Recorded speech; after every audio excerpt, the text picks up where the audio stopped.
Hello, everybody. So what we're going to be discussing here are World War II, civil rights, and the Mendes versus Westminster case, which is a groundbreaking case. And there is just 3 questions for you. How did working at Boeing impact Ines Sauer? And here's her little 2-paragraph commentary on that. What strikes you about segregation in the Southwest? I'll be lecturing about that. And you'll also be listening to a 5-minute radio report about segregation in the Southwest. And they're going to be interviewing Sylvia Mendes, the woman who brought the case to the California Supreme Court.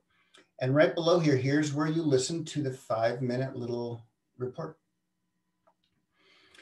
And finally, I've also included a brief introduction to the Mendes versus Westminster case. It's about 2 or 3 paragraphs.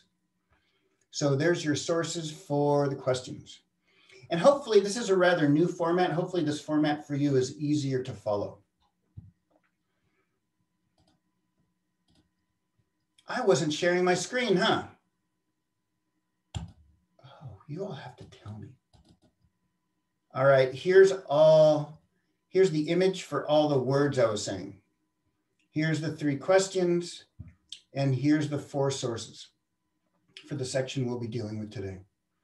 Right, it might seem like a lot, but again, this one's 2 paragraphs. This one's about 3 paragraphs. The report is about 5 minutes long, and my lecture will be about 25 minutes long, I believe. Okay. First of all, has anybody heard of this case, Mendes versus Westminster? I'm just curious. Lee, Ashley, Justin, Emma, or Monique, have you heard about this? Before, Emma, speak a little louder. I can tell you're talking, but I can't really hear you. I've heard of it before, but I've never really been sure what it's about. Yay, well, that's a win. I'll take that as a win. Well, let's start talking about it. And please, anytime you have a question, just jump right in there. I get tired of hearing myself talk. So once again, as a historian, I kind of have to do a long wind up. That's the way my brain thinks. So we're going to go all the way back in order to analyze the civil rights movements of the 1950s and 60s through the Mexican-American lens. We're going to go all the way back to the Civil War. And this long, bloody 4-year Civil War, which killed 1 million Americans, ended. And then the federal government passed an amendment to the Constitution, the 14th, which read, all persons born or naturalized in the US are citizens of the US, okay? And no state can deprive any person of life, liberty, or property without due process of law. So this goes back to the issue of legality we talked about during the Mexican-American War discussion. So now anybody who's born in the US is a citizen. Anybody who goes through the naturalization process is a citizen, all right? And this was aimed specifically towards, of course, enslaved African-Americans who had no rights until 1868, at least on paper. They had rights in 1868, excuse me. Fast forward a few years, while on paper, African-Americans were supposed to lead equal lives like everybody else, they didn't. It was a segregated society. For example, in Louisiana and many other places, there were the trolley cars for colored people and there were trolley cars for white people, right? And the two could not cross. So in 1892 in Louisiana, this mixed person called Homer Plessy challenged this. He wanted to take this very purposefully. He knew he was going to get arrested. He wanted to challenge this and make the Supreme Court, force the Supreme Court to say, this is not an equal society we're living in. We're not living up to the 14th Amendment. So he was legally considered 1/8 Black, okay? And so he went and rode in a whites only car and he was arrested. It went all the way to the Supreme Court. He and his allies wanted that on purpose. And in 1896, the Supreme Court backed this idea that separate but equal is constitutional. So if we have a white car and a black car, as long as they're equal, that's fine. So in other words, the Supreme Court said apartheid in the United States is constitutional and it's okay. Yet another example of very regressive decisions by the Supreme Court. Their history is full of them if you look at the Dred Scott case and many, many others. So for over 50 years, the United States lived under these codified Jim Crow laws. And what that means, it's like by law, things are segregated, not just because one private company wants to or not, right? It's by law. They're protected that way. So there were segregated schools, buses, beaches, theaters, pools. In my US history class, we go into this from a different angle. There were segregated drinking fountains. Interestingly, segregated bathrooms. There were bathrooms for white men and white women, but for quote unquote colored people, there were only one bathroom for both of them. That's an interesting aside, I think. Is this during like the one drop rule? Yep. That's during this time? Yep. Okay. And yeah, exactly. The one drop rule doesn't really, well, culturally, you're considered African-American still if you have one drop. For example, who's our first African-American president? Obama. Yeah, but Barack Obama's mom was white, right? He's not called the first, right, the first mixed president. No, he's always looked at as the first African-American president, despite the fact that his mom is considered white.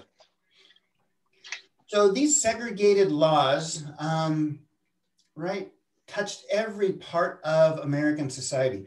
There were separate baseball leagues, right? The Negro leagues all the way to 1947. How did this manifest in the Southwest, right? This is the place where we dig in on and focus on. In the Southwestern United States, segregation was based on white versus brown or white versus even yellow, yellow meaning Asian Americans, okay? And in addition to African Americans. But there weren't as many African Americans compared to Mexican Americans in the Southwest. So how did this segregation look on the ground? Well, the Carmelita Choriceros, right? The team from LA, who was a really good baseball team, they were famous for their time. It means in Spanish, the sausage makers. Oh, and I just love Mexican humor. So they're the Carmelita sausage makers. This team was really good. It says here they're featured from the barrios to the big leagues. There were separate teams, schools, swimming pools in LA and the Southwest, just that there was segregation around black and white color lines. Here in the West, it was brown and white segregation. Here's Los Gallos in Kansas City, Missouri, right? And Las Gallinas, right?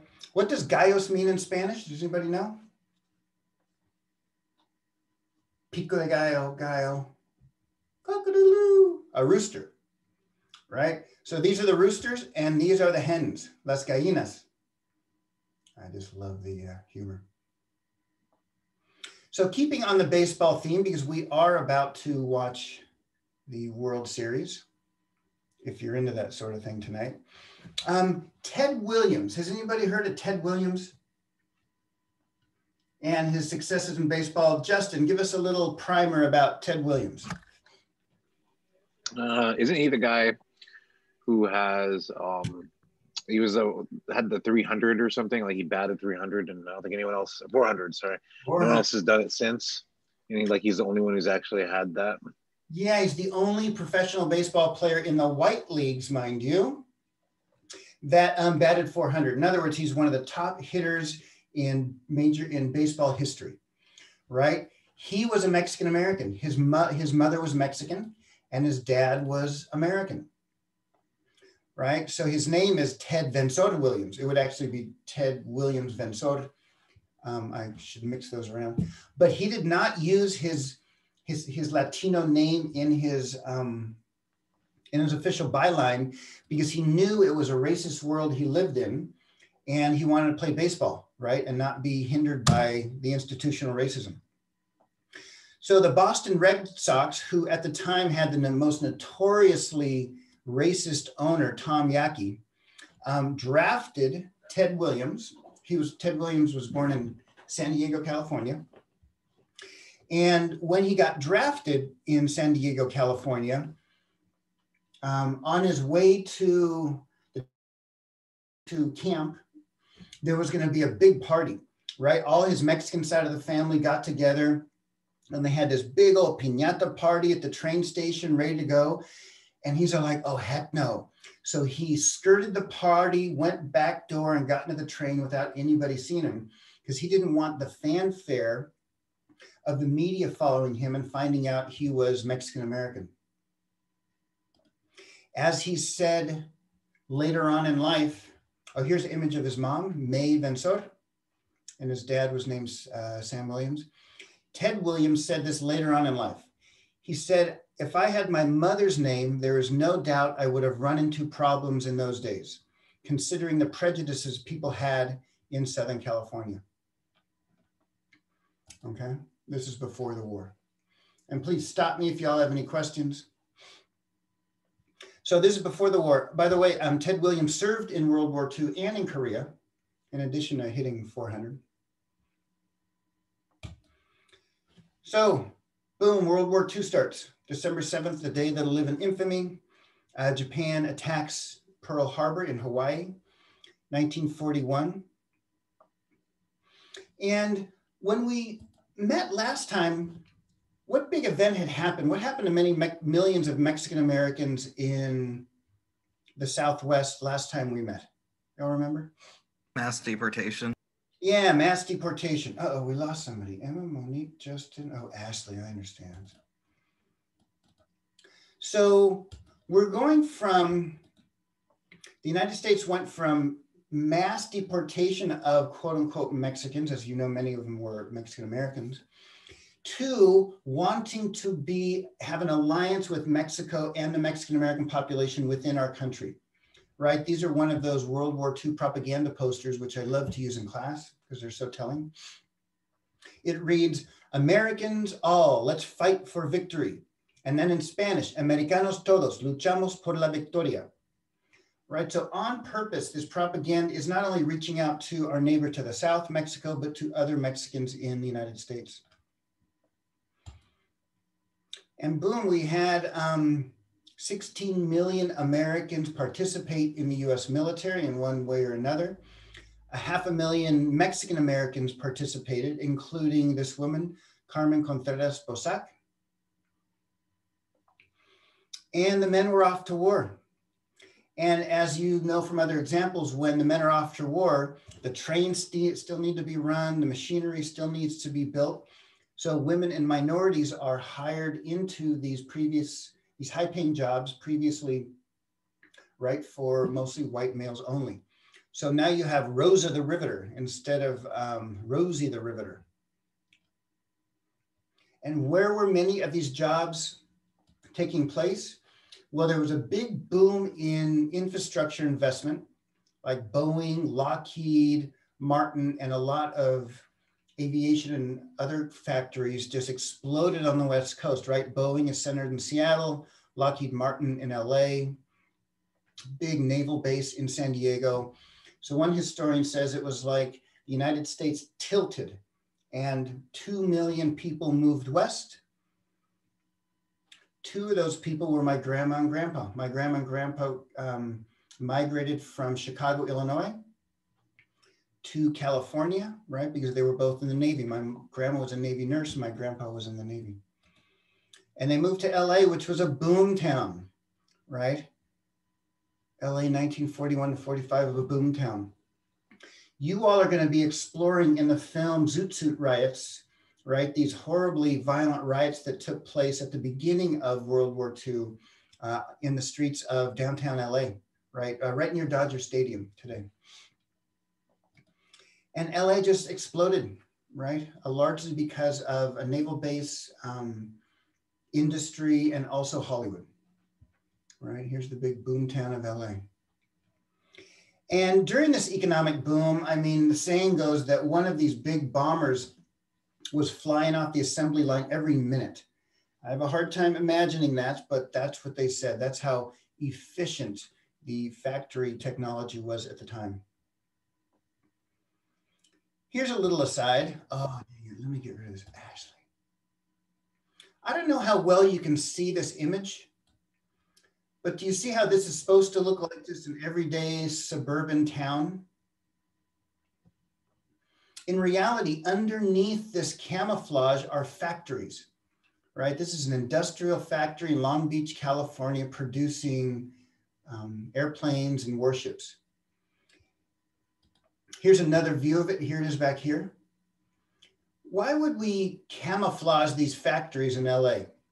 What do you think? Air attack. Yeah, in case the Japanese attack them, right? Because the Japanese might have, you know, their version of U-2 planes way up in the sky, finding it and just attacking it. And of course it's LA, so of course they have to put, you know, scantily clad female models in order to show the Americans, hey, look how cool and sunny LA is. Here's a fake tree, kind of like we have fake trees here today, camouflaging the cell towers. Anyway, I just came across these images and there's a whole bunch of them. So it's my little pet interest right now. So what this allowed is, since millions of men were off to war, jobs once again were open to minorities and women. We saw the same thing during World War I. For example, Josephine Ledesma is working on a fuselage of an airplane, right? And she's teaching this soldier how to fix the fuselage, right? This is very much a staged photograph.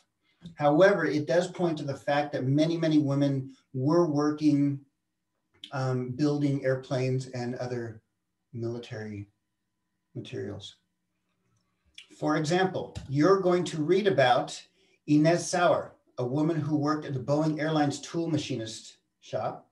Here's images of them working on the fuselages of an airplane. And she said the following: "My mother warned me when I took the job that I would never be the same. She said, you'll never want to go back to being a housewife. At that time, I didn't think it would change a thing, but she was right. It definitely did. At Boeing, I found a freedom and an independence that I'd never known. After the war, I could never go back to playing bridge again, being a club woman, when I knew there were things you could use your mind for. The war changed my life completely. I guess you could say at 31, I finally grew up."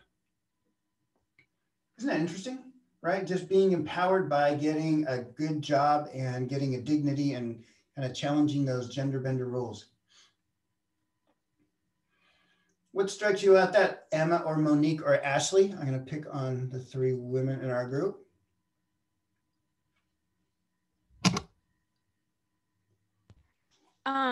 Well, I guess kind of just the irony of that the government says, you know, we need you to work and do your part for the country. And then as soon as the war's over, they're like, okay, women, go back to the kitchen. Like, it's just totally dependent on what the government says they need women to do. Yeah, not only government, but private business as well, decisions to Right. Fire them. But you're exactly right. And that's why we have this iconic image of "we can do it," right? With this woman showing her guns. And of course, there's a Spanish version, "Si se puede." That means we can do it as well. Very right on point, Emma. By the way, here's a piece of trivia. Do you know where the original woman who was the model for this drawing came from? Where she's lived? Take a random guess. Where is she from? Just name any location in the United States and I'll be happy. California. Reading, go figure. She was interviewed right before she passed, and anyway, in her obituary, she mentioned it. Okay, si se puede. So now let's focus in on this Mendez versus Westminster case. Okay, Westminster is in Orange County, right here, south of Los Angeles. right? Here's Disneyland up here in Anaheim, Huntington Beach, Long Beach, and it's this area right here that we're focusing on. So you have to remember, why did we fight in World War II? Well, we were fighting for freedom against this totalitarian regimes of Italy and Germany. And this became a heartfelt, serious motto for the United States. We're fighting for these 4 freedoms. The famous and wonderful painter, Norman Rockwell, drew this, and it was based on what Franklin Delano Roosevelt argued before the war, trying to entice Americans to support the war effort. He said, we're fighting for freedom of speech, freedom of worship for all kinds of religions. If you look at this image here, there's Muslim, Jewish, Christian, and a couple other faiths I can't put my finger on being represented. We're fighting for freedom from fear, so we can tuck our kids in bed without worrying about them. And we're fighting for freedom from want, right? Every American family should have a big old turkey dinner, right?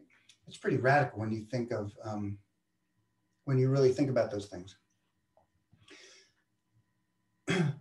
So after the World War II, many former African-American soldiers, white soldiers, Mexican-American soldiers, Native American soldiers came back and said, if we're fighting for freedom, why do we live in a segregated society? We need to fight for freedom here. And one of the data points of change was the owner of the Brooklyn Dodgers at the time, right? Drafted this kid from Pasadena who went to UCLA.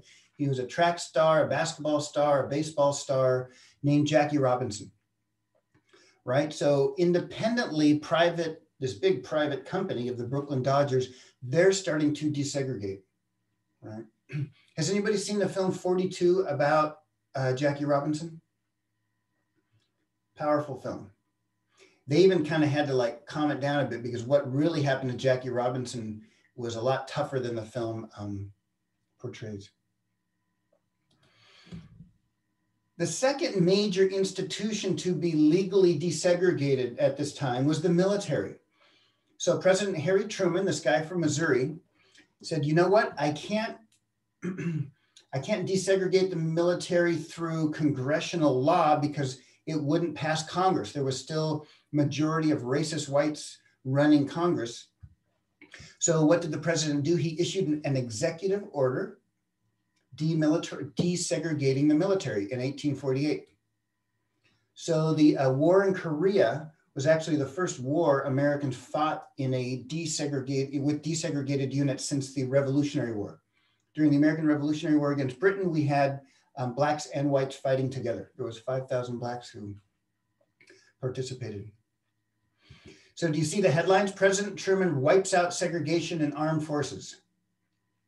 But look at, what's the headline say right below that? Anybody see it? Justin, Lee, Emma, Monique, or Ashley? What's the headline right below it? Say it again. About a lynch mob. Yeah, so it shows you what kind of America we were living in back then. On one hand, the president's trying to desegregate the military. On the other hand, there's a lynch mob going into the woods to hunt down black people. Okay, this is 1948. So much for when America was great, huh? So back to school desegregation in California. So the first school opened for Mexican-American youth in Orange County, California, was in Westminster, the city we're going to be talking about. And here's an image of an early, I don't think this is a 1919 opening, but this is an image of, here's the teacher and here's all her, right, Mexican-American kids. Fast forward to the post-war era, right? Many Mexican-Americans said, hey, wait a minute, we went and fought a war. We want to come back and we don't want our kids in this school. Why do you think they didn't want their kids being forced to go to this school? Why do you think they wanted to go to the white school? I'd imagine the school would have very little funding and resources. Yeah, it wasn't separate and equal. It was separate and very unequal. The white schools were way better funded, right? And way better funded. They were much better schools. And plus, this family, the Mendez family, Felicitas and Gonzalo, they lived right next to the white school. And they were so upset that their kid just couldn't like go down the block and go to the white school. They had to go all the way across town to the Mexican-American school, which was second rate. So they were not happy. So they wanted their kids to go to the white school. Funny thing, when you hear the interview with Sylvia Mendez, their little daughter, who was in the midst of all this, she said, "Oh, I didn't want to go to the white school. It was kind of scary for her." You'll get that later. However, 1846, her dad was a farm worker in LA. Her mom was a domestic worker. And together with other World War II veterans who were Mexican Americans, got together in Westminster and filed a class action suit against the school district in order to end this separate and unequal school district system. Who do you think they called for help? If you remember previous lectures, who, if they're going to file a class action lawsuit in court, who might they need the help of to help Mexican Americans? I can't remember the name of it, but it's like Lilac or something like that, right? You're on the right track. That was... Emily, you got it? LULAC? LULAC, exactly. So they called up lawyers at LULAC, and of course, LULAC had a big old headquarters in LA, the League of United Latin American Citizens. Again, these, in a nutshell, LULAC was for Americanization of Mexican Americans, right? Learn English, go to school, right? Play the American game. And these are a group of mostly lawyers, but also others who made up LULAC. So LULAC put together a court case and argued under the 14th Amendment to the Constitution that it was unconstitutional to have these separate and unequal classes because the 14th Amendment promised equal rights and protection under the law. But LULAC did not do this alone. Look who else were signatories to the lawsuit. The Japanese American Citizens League, right? The American Jewish Congress and the NAACP. Why would these other groups of lawyers sign on with LULAC, do you think? Because if LULAC can set a precedent, it'll help them in their own court cases. Yeah. What had recently happened to Japanese Americans? Internment. Yep. Yeah, my grandmother lived in West Hollywood at the time, and she remembers just the straight up racist attitudes about people in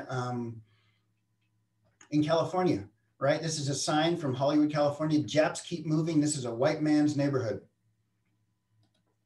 And 110,000 out of 120,000 Japanese Americans interned. They were not given due process of the law. They were just rounded up and sent to Tule Lake up here on the Oregon border, or Manzanar, or a number of other concentration camps up and down the West Coast.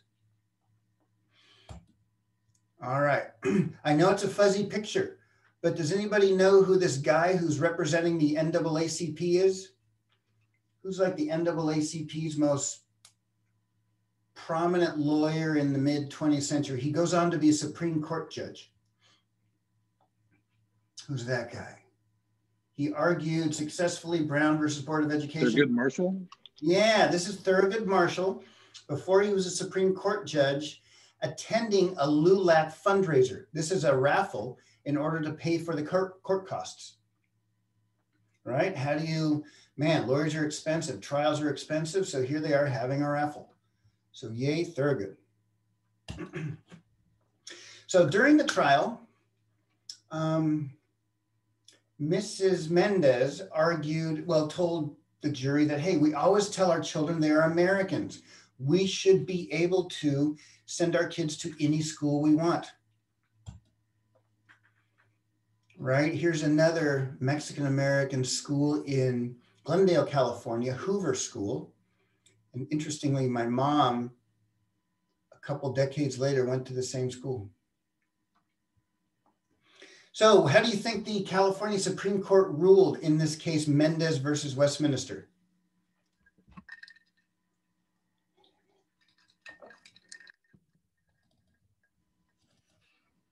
Well, you probably can guess, huh? This is what Court Judge Paul McCormick ruled. It's a lot, but let me just go through it slowly. He says, the evidence clearly shows that Spanish-speaking children are retarded in learning English by lack of exposure to its use because of segregation, and that commingling of the entire student body instills and develops a common cultural attitude among the school children, which is imperative for the perpetuation of American institutions and ideals. Dude, that's a long sentence, Paul. Cut it up. What's he basically saying in that first sentence? Monique, Ashley, Emma, Justin, or Lee?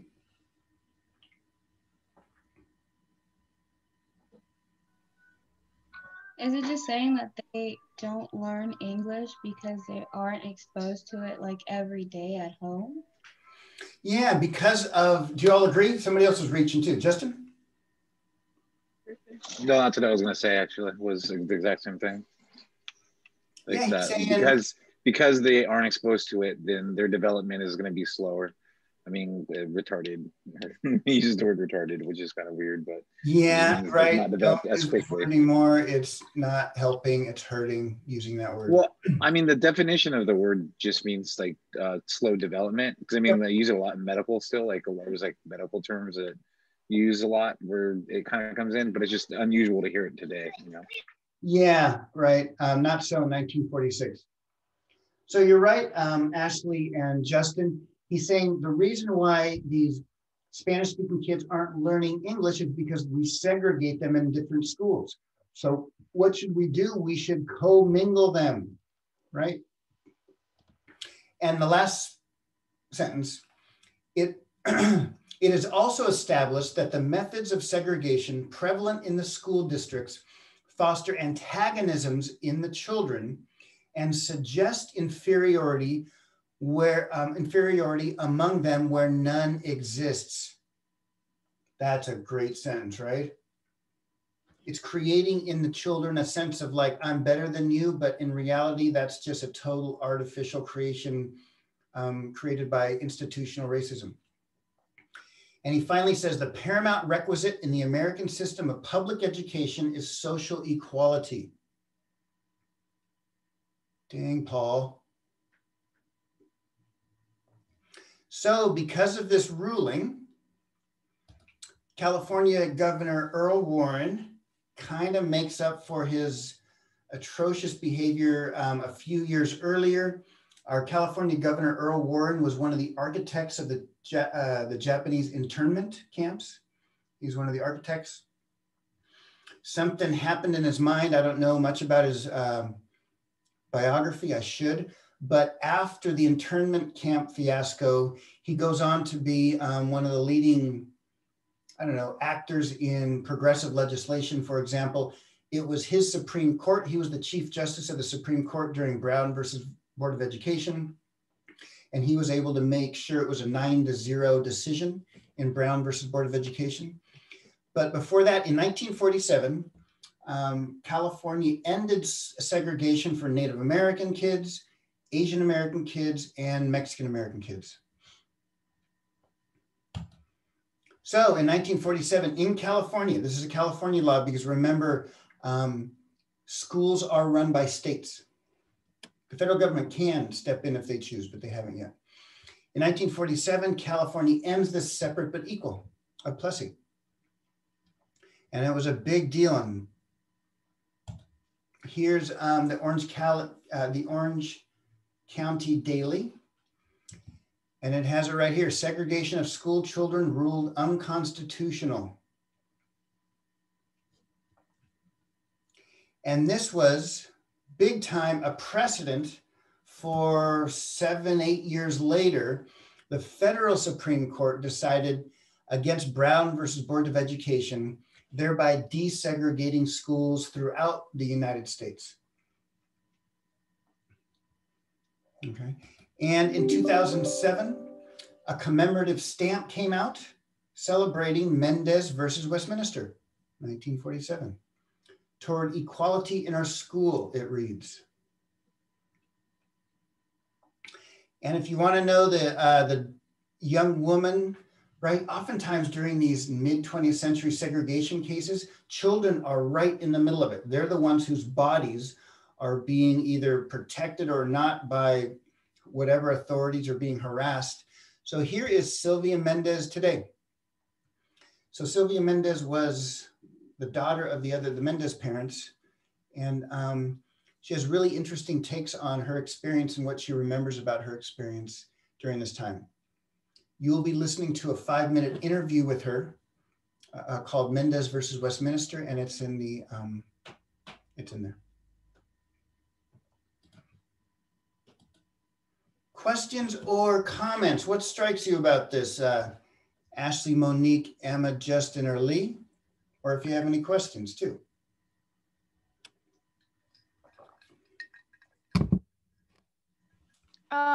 Were the schools actually integrated after this, or did like the signs kind of just come down and did it continue?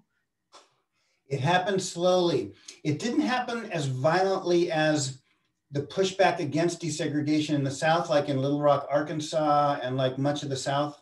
It wasn't violent like that, but still the bureaucratic wheels turned very slowly. But nothing like the nasty violence and in the Deep South. What also happened in the Deep South when African Americans tried to desegregate the schools, a lot of white Americans left and went to private schools, right? And the legacy of that is still with the South today. But in the Southwest, no. I mean, I don't know about California specifically, but on a countrywide scale, school segregation is still a pretty huge problem. You know, they just do it through other methods, especially, you know, schools funded through local property taxes. No, Lee's exactly right. A report came out whenever it was, a year or two ago, saying right now schools are more segregated than even then. Yep. Good, great point. Ashley, Monique, or Justin, if you want to chime in.